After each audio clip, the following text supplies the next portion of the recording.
Welcome back to the House of Faith and Fashion here on the CW, where this episode is dedicated to the iconic, eternally relevant Iris Apfel. I need to show my bracelets also, and behind me on this side is my Iris Barbie.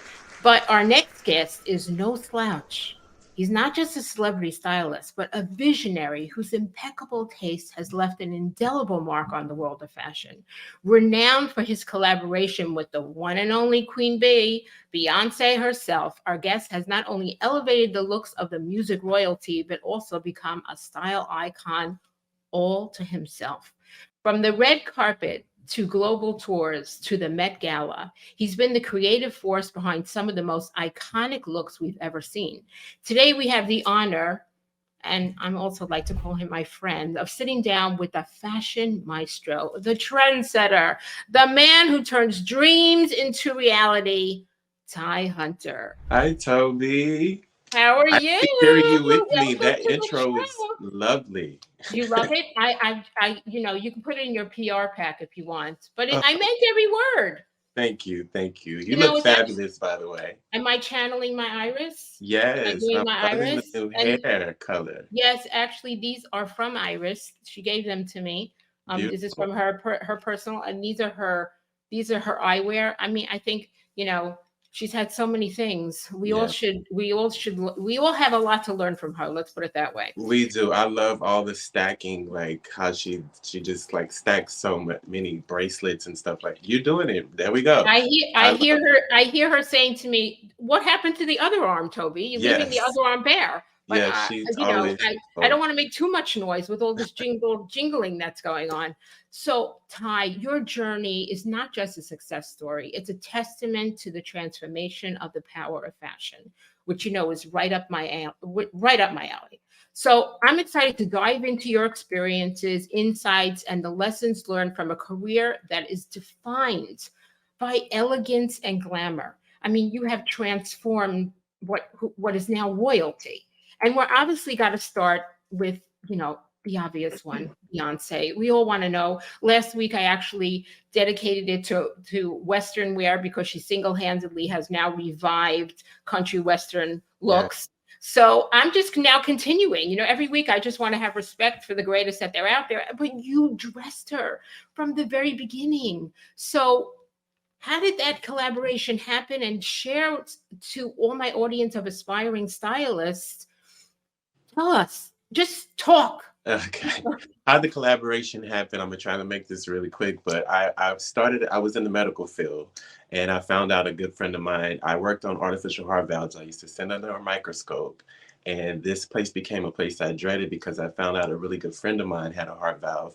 And the president at the time had family leave. I lived in Austin, so I contacted my cousin that lived in Houston.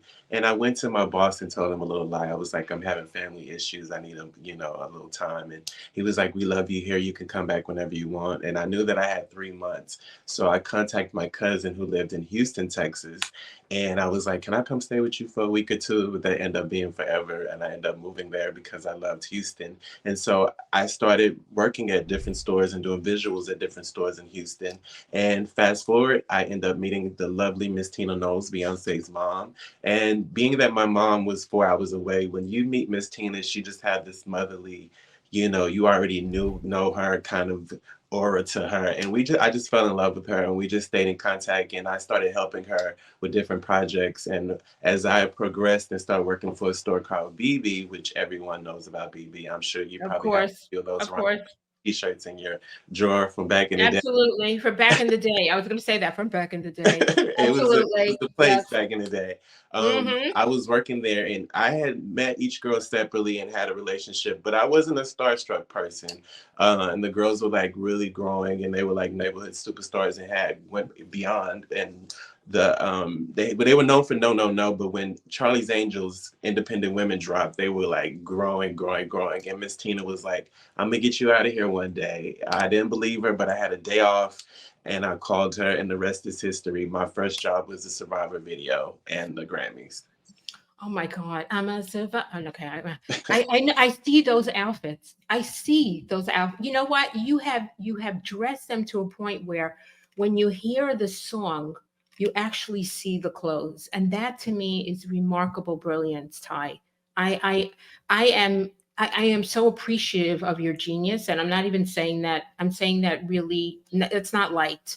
But what is the most valuable lesson that you learned from collaborating with Miss Tina, then the group, then Beyonce? Which you went, you had a, you had a path.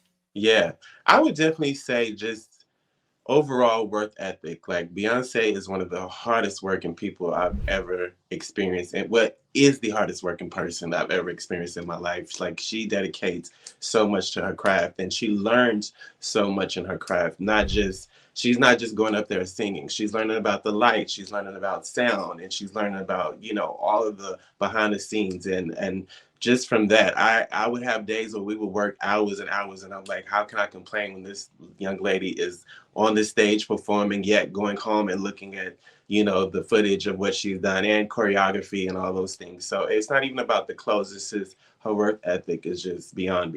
I really respect her for that, because it's so obvious in everything that she does that she manages the entire package of Beyonce and what she looks like from head to Yeah. toe, not just the singing part or the acting part, which everyone respects her brilliance. But then you wrote a book. Your Yeah. book, Makeover from Within, is a fantastic resource for those who are interested in not only the world of styling, but also your personal story. So Yes. what was your main goal in writing your book? And do you think you achieved it, or we're going to get ready for book two? Yes, I will be working on book two. I knew it. I felt it. I knew it. But definitely it's I everyone wanted me to come out with a style book, which was of course what everybody wanted, but I definitely wanted to tell my story and let people know like all the trials and tribulations I've been through and where I've come from, and just give that push of you can do and be anything. And just my whole believing in and just having faith in overcoming a lot of obstacles. I wanted that to be my story and let people get to know me. A lot of times we just see what we work, the great people that we work on, but there's a lot of great people behind the forces behind those people. I wanted people to know that. And just being a young father, being a caretaker to both of my parents who have Right. cancer, and just that whole roller coaster of life, and still pushing through and believing that I can do and be. And even though I'm still going through storms, but learning that that's just part of the journey. Right. Well, your humility is often admired in the industry. How do you maintain such a sense of you're grounded, especially when working with these high profile Mhm. celebrities? That's always like always a big enigma. Can you shed some light on that? I just believe that I don't look at celebrity as celebrity. I look at all of us as human beings, and I just really put out what I want to receive. And, it's a lot of prayer, meditation, learning to be alone, stepping away from it, and just learning to say no to certain things, and not just seeing everything as a paycheck. Your mental health is so important. And so just learning to just move at the flow that you believe that works for your spirit and your soul. And, I pray a lot and believe in the high powers and my ancestors and all of those great things that keep me afloat. How do you humanize the experience for your clients? Like you know, this seems unattainable. Your job seems unattainable. How do you it goes with the grounded part. How do you look at them in such a human way when most people are gawking at them? I don't know. I've been blessed to just look at mankind as, we all one. A lot of people have little gifts here and there, but at the end of the day, we all God's children. And I've just never looked at anyone better than me. I feel like leveled around certain rooms. I could go be over here and there, and I belong in those rooms, in those spaces. I've learned to carry myself with knowing that I'm enough, and I just never looked at celebrity as a higher power. I look at the man above as the higher power. Oh, can I can give you the fashion hallelujah moment, because you're speaking my language. I mean, amen to that. Um, with the fashion industry constantly evolving, what trends or changes do you foresee shaping the future of styling? And how do you plan to adapt to that I just if you're staying in styling? I just I just see people. stepping out of the box and not being afraid to play with fashion. And I just be glad when we get to a place where trend does not exist. Like, just find what works for you and what makes you happy and go from there. I don't like trending things. I like to be outside of the box. If everybody wants it, I don't want it. And if I do have it, I'm gonna disrespect it and paint it or cut it up and make it my own. So I just hope we get to it. And I see it happening, and I see, Yes, men not afraid to go there. yes, The carpet used to just be about women, and now it's about everyone. So it's the change is happening, and even though I am a stylist, I just when I do work with my clients, I make sure they're part of the transaction. I don't just be like, oh, this is look number 7, throw this on. This is what everybody wants. And that's how you can see certain people walk out on the carpet and they don't have the confidence to pull these things off. So it's just getting them to a place of understanding and learning what their insecurities are and get them to the place of just not being insecure and just learning to love themselves whole. This is my saying that I say all the time: we're not born with clothes on. Our first outfit is our skin. And so until you get right in that outfit, you're going to always have problems. So just learning to love yourself and whole. And the person in the mirror, if you're okay with it, I'm okay with it. Let's go. You're preaching fashion, and I'm using the word preaching because it's really very much a part of you. Yeah. And I think that this is a lesson that we all learned from Iris. Iris never followed a trend. She was Yes. anti-trend. She was authentically herself. And I just read an article, I think it was Vogue yesterday, that talked about that they saw that Paris Fashion Week finally had individuality, and they Mhm. stepped outside of the box, and each fashion designer was much more creative than they were before. They weren't following anything. Therefore, creativity and individuality is the newest fashion trend. I laugh because I think you and I have been like this our whole lives, but Yes. I guess it was time everybody, caught up. Lastly, if you could style anyone, living or historical, who would it be and why? I don't know. I would definitely just say, I talk about Diana Ross being like a big impact in my life and just Oh, reason why everyone. I am styling. Oh And my God. She's that was unbelievable. She is. That's the first concert my father took me to. And so I would definitely have to say Diana Ross. And yeah, that's probably the Oh, top. Diana Ross, if you're listening, you never know who's listening. You have to put your wishes out there, right? You have Yeah. to wish. And she Diana made Ross, her this own is the guy to go clothes. to. Yeah, I'm just in awe with her. Like that the being that's my first concert to attend, and just all the hair, the makeup, the flower, all the greatness all balled up in this one lady. And she designed most of those costumes, I believe. Well, she Yeah. obviously made a very lasting impression on you. And Yes. and I can't speak for her, but I will anyway. She's very proud of the work that you've done because you Uh, have made an extraordinary mark on the fashion industry and the music industry. And I had a great time with you, as I always do, on Same. and off camera. I And can't. but you know I, that I love learning from you, and I know what the answers to these questions are, but I have my 3 rapid faith questions that I ask everybody. okay. Okay, you ready? Yes. How much faith do you need to be in business? The size of a mustard The seed. hand gestures mean enormous. The size of a mustard seed. Okay, it's okay. There you go. Do you think that your talents are God given? Of Can course. I hear a duh? My whole presence, my whole existence is God given. Ah, that's why we're friends, because you get me. Okay, you get this house of faith and fashion. Mhm. But here's one.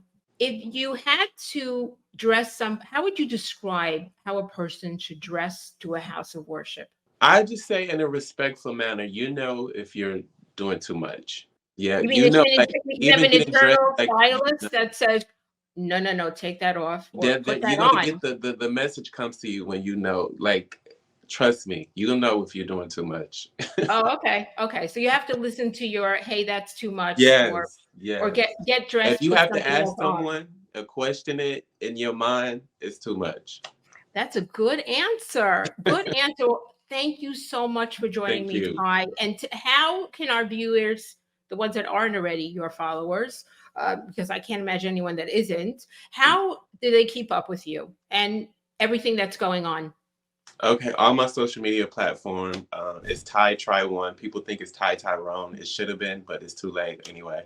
It's Okay. Ty Try One, TYTRYONE.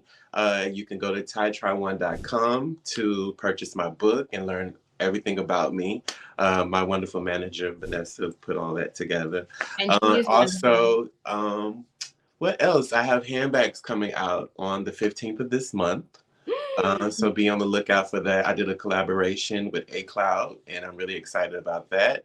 And Great. a lot of surprises are coming this year. Oh, So of stay tuned. course. You're going to keep us on our toes. But anyone that follows Ty knows that he gives the greatest messages every day. And sometimes I think you're actually talking directly to me when we haven't even talked. And I know you get that a lot. So thank you for your good work in everything that you do. And I wish you the best of luck. And I know, oh my God, I can't wait to hear what you're going to do next. So thank you for joining us. After the break, we will be joined by published fashion and costume designer Yvette Monique. Stay tuned.